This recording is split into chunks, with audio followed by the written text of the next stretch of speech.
Olá pessoal, sejam todos muito bem-vindos. Nós vamos voltar a falar mais um pouquinho aí a respeito de população, de demografia, né? E na nossa aula de hoje, nós queríamos falar para você a respeito da distribuição da população por setores de atividade. Da mesma maneira que a gente vai buscar entender como é que a gente mensura, né, o grau de qualidade de vida de uma dada população. E aí a gente vai passar lá, né, pelo PIB per capita, vamos passar pelo IDH e pelo índice de Gini, né, que normalmente são os indicadores aí que são cobrados em prova, ok? Então vamos falar um pouquinho aí para você a respeito de setores da atividade. Quando nós falamos de setores da atividade econômica, nós dividimos esses setores em três partes. Aquilo que nós chamamos de setor primário, que inclui lá a agricultura, pecuária, extrativismo vegetal e extrativismo mineral. Um exemplo aí, né, de extrativismo vegetal seria, por exemplo, a piaçava, que é a casca de uma árvore em que você retira, né, e faz lá a vassoura, e a árvore tem a capacidade de recompor a sua casca. Da mesma maneira que o extrativismo aí do látex, da seringueira ou do caucho. Como extrativismo mineral, nós temos o minério de ferro, nós temos o petróleo, o gás, né, o manganês, o xisto e tantos outros mais. Então, o setor primário da economia é o que envolve agricultura, pecuária, extrativismo vegetal e mineral. O setor secundário da economia inclui a indústria, ou seja, o beneficiamento da matéria-prima, do insumo, criando lá um bem, e também a construção civil, o que envolve aí, né, a construção de prédios, de lojas, de casas, né, calçamento de ruas, mas também de infraestruturas, muitas vezes de grande porte, né, como pontes, aeroportos, portos, armazéns, rodovias e por aí vai. E, finalmente, nós temos o setor terciário. O setor terciário que pega lá, né, o setor de comércio, de uma maneira geral, e a área de serviços. A área de serviço é tudo aquilo que é intangível, que eu não posso pegar. Um exemplo claro é essa nossa aula para você, mas o serviço, né, bancário ou ainda de transporte rodoviário ou aéreo, provimento de internet e outros mais. Sendo assim, nós temos três grandes setores de atividade. O que é importante para você? É você não confundir, né, o setor primário, secundário e terciário com o primeiro setor, segundo setor e terceiro setor. Porque quando eu falo, né, de setor primário, nós já vimos agricultura, pecuária, extrativismo vegetal e mineral. Setor secundário, indústria e construção civil. Setor terciário, comércio e serviços. Já quando eu falo do primeiro setor, eu estou falando do governo.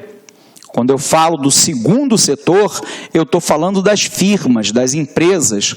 E quando eu falo do terceiro setor, nós estamos falando basicamente das ONGs, das organizações não governamentais. Um exemplo de organização não governamental do terceiro setor é o Greenpeace, é o Grupo SOS Mata Atlântica, são os Médicos Sem Fronteiras, no Rio de Janeiro, né, a Sociedade Viva Cazuza e por aí vai. Então, essa distinção entre setor primário, secundário e terciário e o primeiro, segundo e terceiro setor é muito importante que você entenda. Então, nós vamos colocar isso no quadro e já vamos falar para você como é que se dá a absorção, né, de trabalhadores por cada um dos setores econômicos. Bacana? Então, vamos para lá, pessoal. Então, primeiro, nós estamos falando para você a respeito de setores, vamos corrigir aqui, setores da economia. Quando pensamos em setores da economia, pensamos lá, né, no setor primário, envolvendo, né, a agricultura, pecuária, o extrativismo vegetal e mineral. Por um outro lado, eu tenho o setor secundário, que inclui lá, né, a indústria e a construção civil. E, finalmente, nós temos o setor terciário, que envolve lá a área de comércio e de serviços. Tudo bem?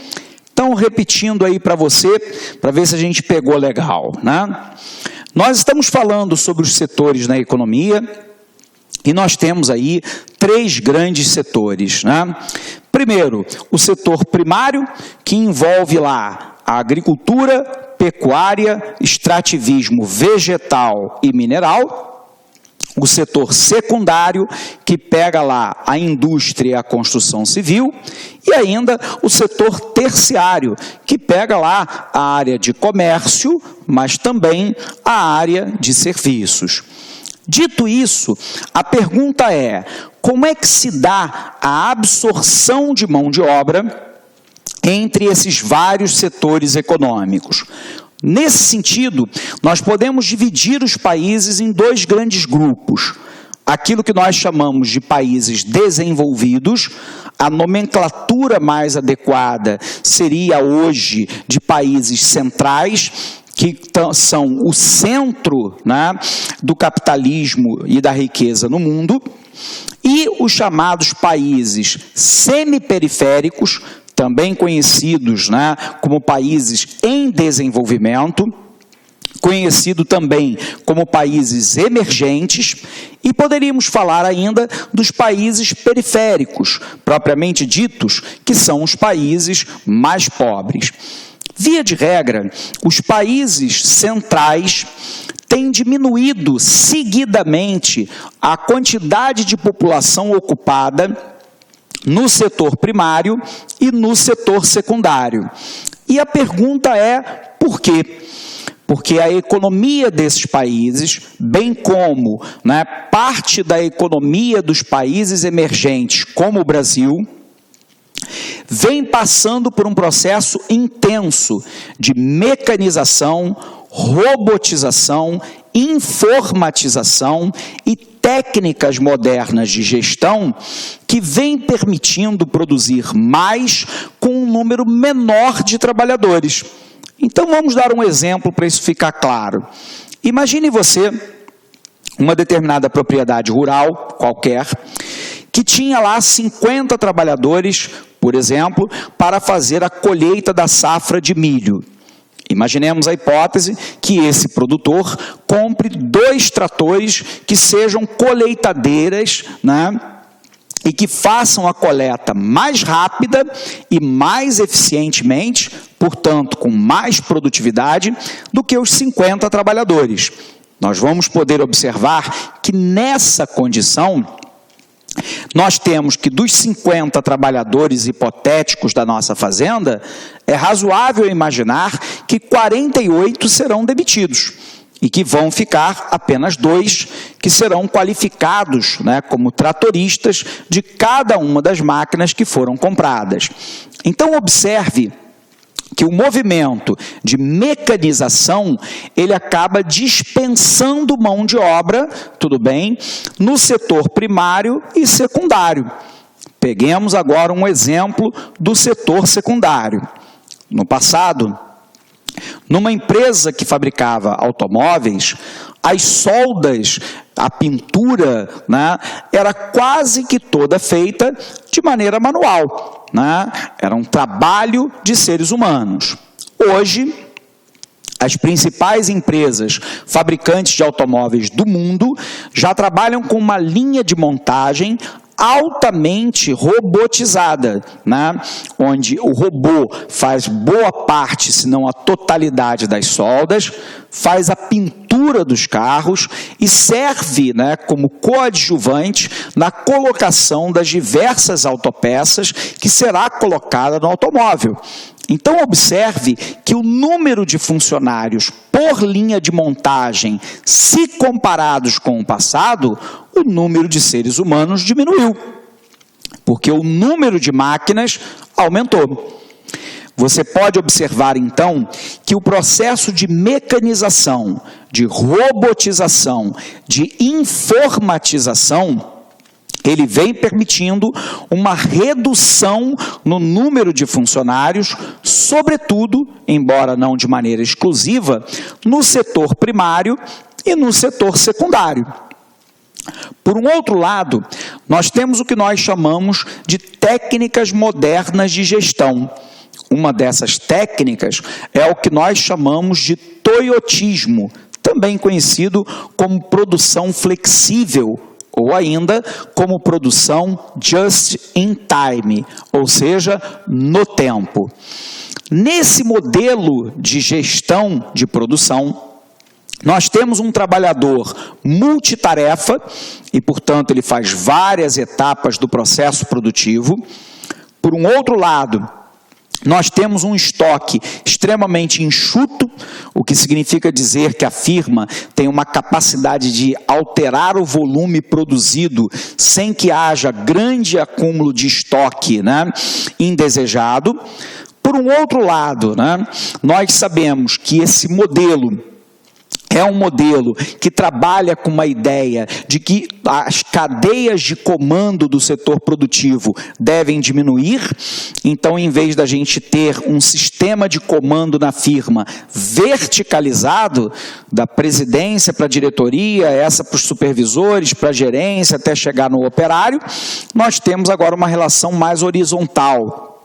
E muitas vezes é incentivada a participação daquele que está, abre aspas, no chão da fábrica, dando contribuições para o modelo de produção ser aperfeiçoado, porque ele vive aquilo todos os dias. Então, observe que uma técnica agora que trabalhe, né, com estoque pequeno, com um trabalhador multifacetado, portanto, um trabalhador flexível, que vem participando de adoção de técnicas mais modernas de gestão, como, por exemplo, a horizontalização, né, das relações dentro da empresa, permitindo, né, em tese, uma maior comunicação entre os vários agentes da firma. E, por um outro lado, nós temos acompanhado uma desconcentração espacial relativa das atividades econômicas. Professor, que diabo é isso, né? Desconcentração é quando a firma sai de uma área concentrada e vai para a periferia. Desconcentração relativa é porque a indústria de alta tecnologia permanece concentrada em países centrais, como os Estados Unidos, da Europa Ocidental, Japão, Canadá, Austrália e por aí vai. Porém, o setor produtivo de indústria de baixa tecnologia, que foi típica da primeira e da segunda revolução industrial, portanto, né, nós estamos falando do setor automobilístico, autopeças, têxtil, calçado, tecido, couro, né, e por aí vai. Esse setor migra para os países semiperiféricos ou periféricos a busca de vantagens locacionais. O exemplo disso é a fabricante norte-americana de tênis Nike, que não tem mais fábrica nos Estados Unidos. As suas fábricas estão basicamente concentradas no Sudeste Asiático. O que essas indústrias buscam lá?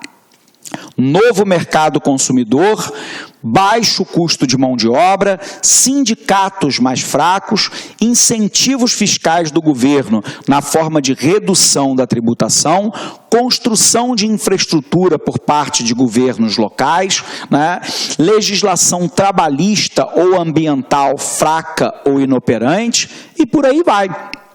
Então, a gente tem acompanhado que as técnicas modernas de gestão, elas acabam ajudando, né, a que haja, né, não só uma diminuição do número de trabalhadores no setor primário e secundário, mas ela também permite que esse emprego, que antes era gerado quase que exclusivamente na área central, ela agora migre para a periferia do sistema capitalista, notadamente para a América Latina e para a Ásia. Tudo bem? Sendo assim, vem a pergunta: professor, nos países centrais e nos países emergentes como o Brasil, o que vem ocorrendo com o setor terciário? Hoje, no Brasil, 66% dos trabalhadores brasileiros trabalham no setor terciário.